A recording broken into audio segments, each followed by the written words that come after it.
Oke, kisah yang mau aku bahas kali ini adalah sebuah kisah yang lagi viral ya, dan baru-baru ini diangkat atau ditayangkan di bioskop. Ini kisah nyata yang terjadi pada tahun 2009, yaitu pada mahasiswa yang mau melakukan KKN, kuliah kerja nyata, selama 6 minggu di sebuah desa B. Mau disclaimer aja, untuk orang yang takut cerita horor boleh di skip aja ya.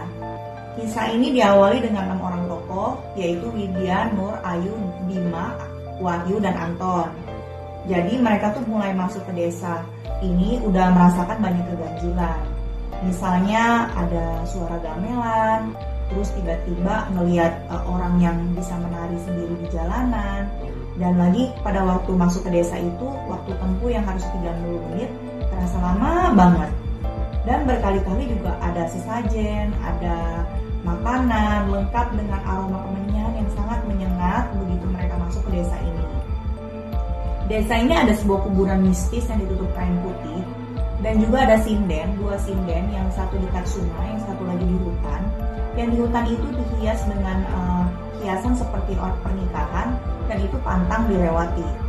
Nah, untuk yang sinden ini, itu please di note ya, di desa ini nggak ada kamar mandi. Jadi untuk orang yang mau mandi itu harus ke sinden untuk bisa mandi. Nah, nggak percaya begitu aja, kejadian berentet horor itu tuh terjadi terus. Mulai dari mereka mau bergantian mandi, waktu Nur masuk ke kamar mandi, tiba-tiba si Widya tuh dengar suara orang tuh nyanyi kidung Jawa. Padahal nggak ada orang gitu di dalam situ, cuma Nurnya doang. Dan lagi pada waktu peserta KKN lain pun mengalami kejadian-kejadian aneh, misalnya kayak Wahyu gitu. Dia bisa melihat tiba-tiba si Widya tuh keluar sendirian, terus nari-nari nggak jelas di tanah lapangan dalam kondisi nggak sadar. Dan juga Bima yang katanya lulusan dari pesantren, tapi ternyata dia itu tiba-tiba berubah gitu selama KKN ini. Terus gimana dengan Ayu? Nah, Ayu ini nggak percaya hal-hal mistis dan gaib, tapi dia menyimpan satu rahasia besar. Rahasia apa itu? Oke, aku lanjut ya. Jadi ternyata si Ayu dan Bima ini tuh udah pernah jalan ngelewatin tapak tilas yang katanya pantang itu. Dia juga cerita ke peserta KKN lain kalau di situ tuh ada bangunan tua yang serupa sanggar, dan itu tuh bangunan yang udah nggak kepake lama gitu. Terus di sini ada tokoh namanya Pak Prabu, kepala desa. Dia membawa Widya, Ayu, dan Wahyu ketemu sesepuh atau sebutannya kakek buyut. Kakek itu tuh hidangin kopi yang katanya tuh rasanya tuh bakalan manis gitu, tapi cuma untuk orang-orang yang diikuti dedemit, lembut, atau makhluk halus.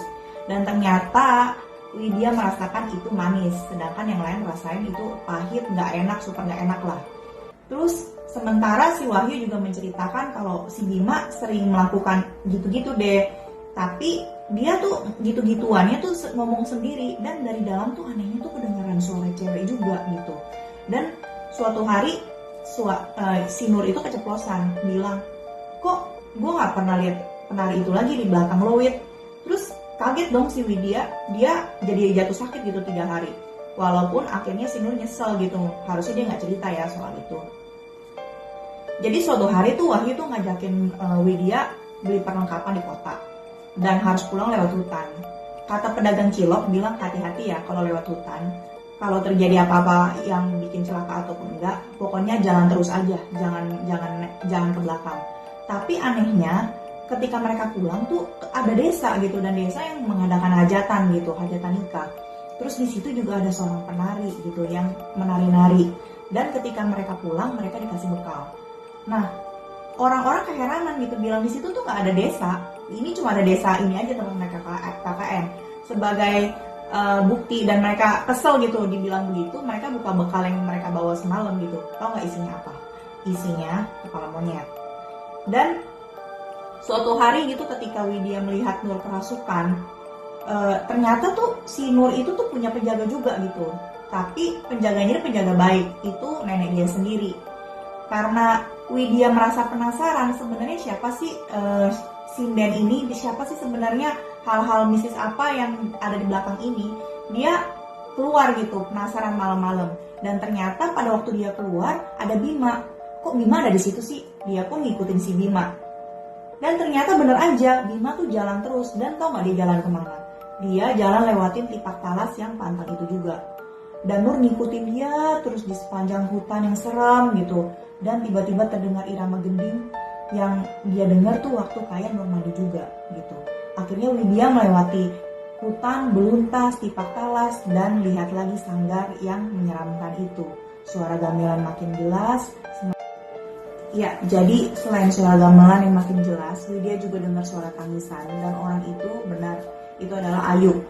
Ayu yang nggak percaya sama hal-hal mistis, jadi ternyata dia yang paling tahu apa semua yang dibalik ini, termasuk yang dialami oleh Bima.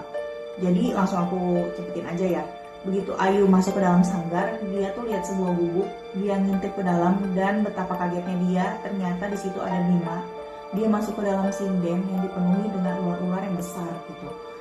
Widya yang shock, dia langsung kabur, lari terbirit-birit, tapi di sana dia jegat sama makhluk-makhluk halus yang katanya di situ sepi, tapi ternyata banyak banget makhluk halus penuh sisa yang mukanya sebelah, mata melotot, muka jelek, kaki pendek, pokoknya serem-serem semua. Widya pun nangis ketakutan gitu. Dia buru-buru pergi, tapi dia lihat lagi, ternyata ada Ayu. Ayu lagi nangis sambil nari-nari, dan dia tuh dengan mata sembab ngasih isyarat ke Widya, ayo cepetan kabur. Widya lari sejadi-jadinya, dia bingung, dan ternyata dia lihat ada seekor anjing. Anjing itulah yang menuntun dia tuh untuk keluar dari hutan itu, dan dia pun sampai di kampung. Tapi begitu kagetnya dia, begitu sampai ke tempat tinggal mereka, Nur tuh udah nangis-nangis, dan ternyata dia bilang, lihat Wid, nih si Ayu.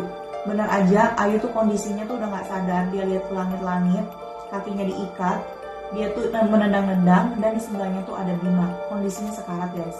Nah, begitu Widya kembali, dia langsung dipanggil sama kakek buyut. Kakek buyut pun menceritakan semua yang terjadi, ini kenapa. Jadi di situ tuh ada sinden itu kembar, yang pantang itu yang dekat hutan, yang ada di tipak talas, yang satu lagi tuh yang dekat sungai, dan itu boleh digarap. Dan pantangan di sana itu nggak boleh ada yang melakukan enak-enak. Dan ternyata si Bima itu melakukan itu gitu, dan Ayu juga sama. Dan akibat dari ini mereka tuh harus menanggung ini semua gitu. Dan udah bisa ditebak ya, akhir dari KKN ini tuh mereka berdua harus kehilangan nyawa mereka dan nggak bisa diselamatin. Bima meninggal saat di malam sebelumnya, dia teriak ular-ular lalu meninggal, sementara Ayu meninggal dengan kondisi nggak sadar dan terus meneteskan air mata. Jadi gitu ya ceritanya. Untuk teman-teman yang mau diceritain versi selanjutnya, boleh komen, boleh like, mungkin aku bisa review di lain waktu. Terima kasih.